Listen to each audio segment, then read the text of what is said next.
a indústria no Brasil está reduzida a 11% da nossa riqueza. O Brasil experimenta o mais brutal fenômeno de desindustrialização da história do capitalismo mundial. E em termos absolutos, hoje a China sozinha representa 6,5 vezes a produção industrial brasileira. E em menos de 5 a 8 anos a China representará 10 vezes a produção industrial brasileira. Isso, me parece, também indica que há uma coisa estruturalmente errada. E eu estava estudando esse argumento para poder tentar entrar num debate sem ferir os milindres de um conflito político que dos anos 90 para cá querem nos repartir, ou esse conflito político quer nos repartir entre coxinhas e mortadelas.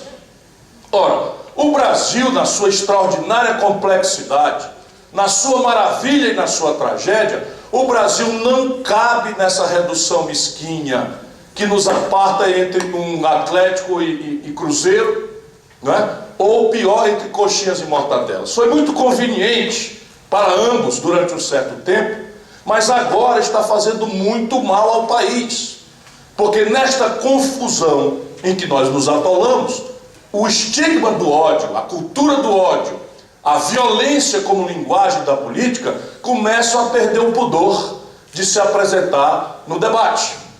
E de qualquer forma o problema é tão grave, tão complexo, que ou nós temos vamos dizer, a cobrança de todo mundo de que nós precisamos nos sentar num grande diálogo nacional, cada qual com as suas convicções, cada qual com a sua história, cada qual com seus valores, mas ou nós trocamos uma ideia entre olhares distintos, pensares diferentes, com convicções ideológicas diferentes, ou será muito improvável que o Brasil ache, antes de uma hecatombe, aí, uma coisa mais grave do que já está acontecendo, que comprometa o próprio tecido nacional, a nossa capacidade de redesenhar o futuro do país.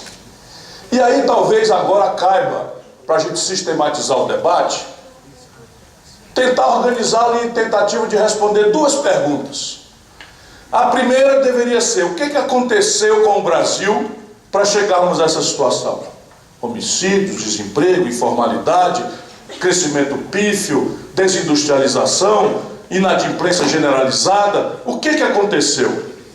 Isso é a primeira grande pergunta que o debate nacional de 2018, inadiavelmente, deveria ser forçado a aclarar para nós, o povo brasileiro. E mais importante do que isso, que afirmará um bom diagnóstico ou não afirmará, a segunda pergunta: o que fazer ou como fazer para tirar o Brasil desta encalacrada que, sendo socioeconômica, explodiu as nossas instituições, introduziu o ódio e a violência como linguagens de um debate político colapsado. E é isso que eu ando tentando fazer desde quando tinha me afastado da política. Ajudei a preparar uma nova geração de gestores no Ceará, são jovens muito talentosos que estão fazendo um belo trabalho, e eu resolvi cuidar da vida. Depois de 38 anos de vida pública, estava afastado. Minha última eleição foi em 2006. Quando veio o golpe, no meu ponto de vista, inequivocamente o Brasil está sob um golpe de Estado, eu me senti um covarde se eu não saísse novamente para a luta.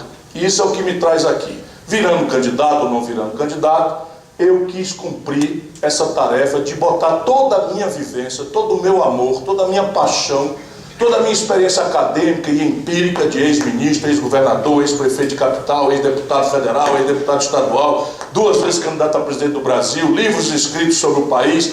Circulo e conheço esse auditório, tenho essa honra de ter sido lembrado.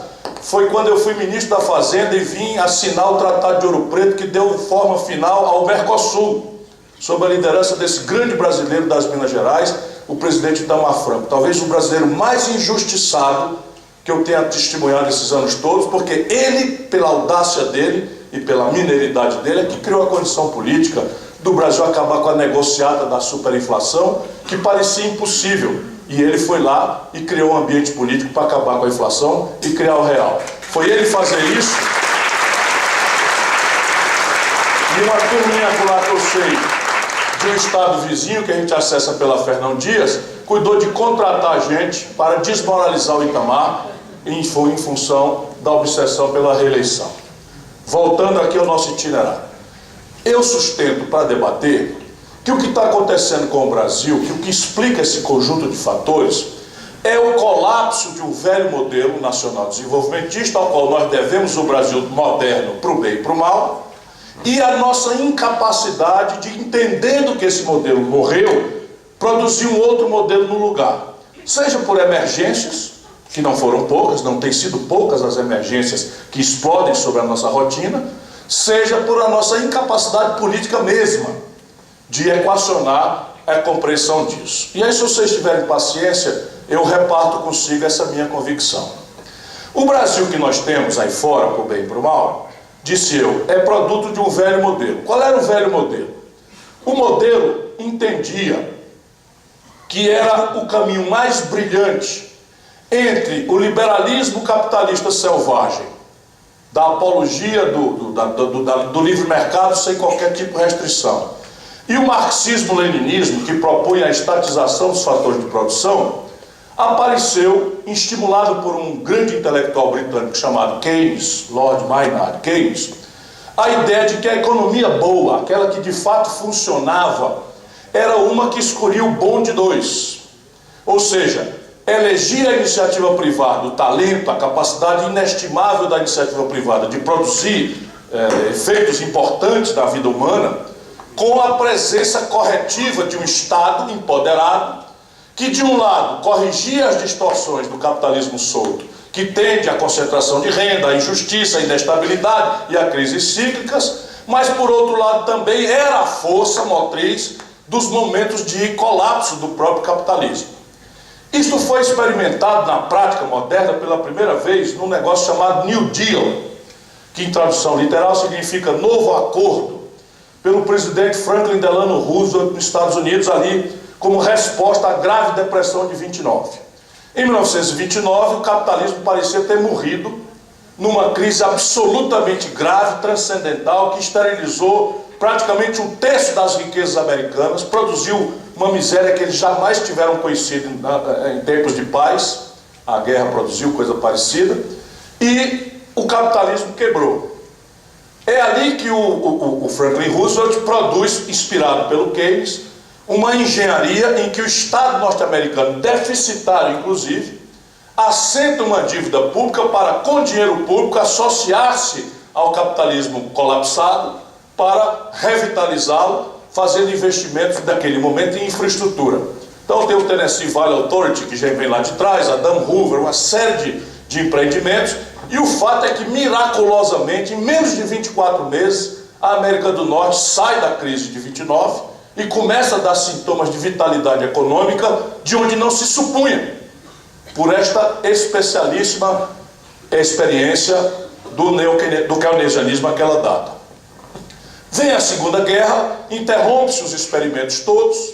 Só lembrando, em 1930 o Brasil faz uma revolução, em que um mineiro extraordinário, aliás, como toda vida que o Brasil dá um passo adiante no seu futuro, sempre é um mineiro relevante, central, e eu não estou falando isso para bajular vocês, estou falando isso porque eu conheço a história brasileira. E agora eu vou mencionar o que provavelmente parte desse auditório sequer sabe, que é o papel essencial, central, sem o que não teria acontecido a Revolução de 30, de um velho mineiro chamado Antônio Carlos de Andrade, que tinha sido caloteado pelos paulistas na alternância do café com leite, e insultava por cartas, parte das quais eu li, o Getúlio Vargas, então governador da província do Rio Grande do Sul, a se levantar ao redor do ideário modernizante que funda o Brasil moderno, dá direito de voto às mulheres, cria o voto secreto, e introduz entre nós a ideia nacional desenvolvimentista, ou seja, essa que eu vou descrever para vocês. Mas acontece o flagelo da guerra. A guerra interrompe todas as vivências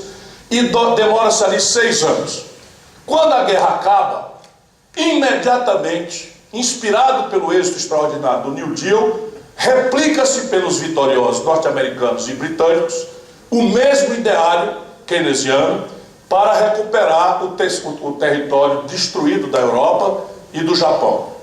E aí é uma coisa impressionante, 4, 5, 6 anos depois do Plano Marshall, a Europa, que tinha sido severamente destruída, volta a ter vitalidade econômica. 5 anos apenas, o Japão, que tinha tido 70 cidades destruídas, não só Hiroshima e Nagasaki, pelas bombas atômicas, mas 70 cidades foram destruídas por bombardeiros convencionais, e nelas levaram toda a infraestrutura, todos os portos, todos os aeroportos, toda a base siderúrgica, toda a base petroquímica, toda a infraestrutura rodoviária do Japão, tudo foi destruído. Em 5 anos, o general MacArthur, comandando a mesma concepção de política econômica, de economia política, recupera o Japão para o mundo tomar susto positivo. É isto que é replicado entre nós, para dar as origens. O Brasil, então, influenciado por essa experiência empírica notável, o Brasil resolve replicar, tropicalizando, e aqui começam os nossos problemas, né, o modelo keynesiano, que é a ideia de modernidade econômica, que na data era sinônimo, hoje não é tão mais, mas ainda é extensamente, de indústria. Então a ideia básica dos vitoriosos era: vamos modernizar a economia do Brasil. E a modernidade é a indústria. Qual indústria? Ora, o que é que o Brasil está comprando do estrangeiro com grande volume? Enxada, pá, picareta, foice, que era o rudimento industrial da metalmecânica. O Brasil ou tinha artesanal ou não tinha. Então o Brasil importava 100 mil foices, martelos. Foice e martelo é uma brincadeirinha que eu faço. Os iniciados compreendem, né? Mas tinha pá, picareta, essas coisas todas. Picareta no sentido mesmo do termo, que hoje em dia é usurpado por um inferno no nosso país, né? Então, aquilo ali revelava um mercado doméstico. E o Brasil, então, iria tentar produzir agora, daqui para frente, tudo que ele importava do estrangeiro com grande volume. Nós íamos tentar fazer uma indústria nacional brasileira por aquilo que se convencionou chamar substituição de importações. Primeira grande questão da tropicalização do modelo. Pergunta: quem vai pagar esse treco aí? Num tempo em que os políticos não pareciam gostar tanto de brincar de Deus. De onde é que vem o dinheiro para esse treco aí? E aí vem a primeira grande questão brasileira, e eu estou recuperando isso para entendermos hoje o Brasil. Não é uma digressão intelectual para fazer uma exibição de conhecimento histórico. Eu estou recuperando a compreensão, tentando responder a primeira pergunta: o que aconteceu para o país chegar aonde chegou, e já com a tese de que isso não é culpa do Chico, do Manel, da Maria, mas um problema estrutural de modelo.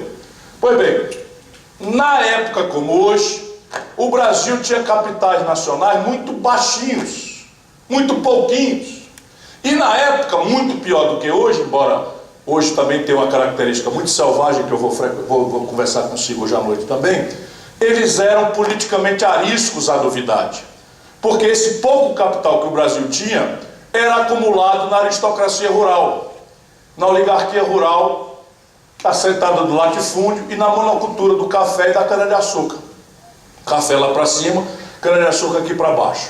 Um espasmo de gado, de mineração pelo Rio Grande, por aqui, não faziam muita relevância. O excedente exportável brasileiro, ali quando acaba a Segunda Guerra Mundial, 1945, era café e cana-de-açúcar. E nós então não tínhamos o capital, e o pouco que tínhamos era arisco, porque pertencente a essa elite rural escravocrata, né, muito reativa, contra quem se levantou a Revolução de 30. Nasce daí, para entendermos o nosso drama contemporâneo, a ideia de fazer um atalho, ao invés de fazer os conflitos políticos para construir o capital em casa, que é o que as sociedades civilizadas fazem, nós então resolvemos fazer um atalho e financiar a nossa perspectiva de desenvolvimento organicamente, criando uma dívida com o estrangeiro. Na época, faça-se justiça bem, na verdade, não parecia ser uma loucura, como hoje parece. Por quê? Porque os capitais estrangeiros, e vamos anotar isso para entender o drama de hoje, os capitais estrangeiros eram de muito longo prazo e muito baratos. O Brasil, por 30 anos, contratou a 3 anos de carência, ou seja, tomava o dinheiro emprestado hoje, tinha 3 anos para começar a pagar, e tinha 12 anos para pagar em prestações, e o juro médio desses contratos, ao longo da década de 50, 60 e 70, eram de 3% ao ano. Só para vocês terem ideia da proporção, quem mexe com cartão de crédito aqui, por favor, escapulam disso, está pagando 486% de juro ao ano. Quem dá uma conta do cheque especial do Banco do Brasil está pagando 382% de juro ao ano. Ou um comerciante de primeira linha aqui de Ouro Preto, da velha da Vila Rica, está descontando a duplicata no Bradesco, que tinha uma placa de neon ali, com coisa. Eu fui lá reclamar do gerente, trocou por uma placa de madeira, ó, não sei quantos anos atrás. Meu irmão, você está enfeiando a cidade, tira essa placa aí. Eu, ministro da Fazenda, uma força monstro, né? Troca isso aí por uma placa de madeira. Deve estar até hoje a placa de madeira lá. Pois bem, se for bom amigo do gerente, paga 1,5% de juro ao mês. O Brasil tomou a 3% de juro ao ano. E o segundo elemento é que nós dependíamos de uma lentidão orgânica, conceitual, na superação dos ciclos tecnológicos. As tecnologias eram muito mais simples do que acabaram se sofisticando, e elas se sucediam com grande paciência. Quando outro grande brasileiro das Minas Gerais, Juscelino Kubitschek, trouxe a primeira linha de montagem de automóveis para o Brasil, ele o fez em acerto com a Volkswagen alemã e desmontou uma linha de montagem antiga que estava lá e montou aqui em São Bernardo, na tentativa de mitigar o conflito de 32, a derrota de 32, que foi uma derrota militar, morreram muitas pessoas, e o velho Getúlio já estava preocupado, Juscelino incorporou isso, então levou para São Paulo, para São Bernardo do Campo, de onde nasce o Lula, por exemplo, olha a história, né, se concatenando, essa linha de montagem. E a Alemanha montou uma linha de montagem nova. O Fusca que saiu da linha de montagem de São Bernardo era rigorosamente o mesmo Fusca que saía da linha de montagem nova em Munique, na Alemanha. Só que aquela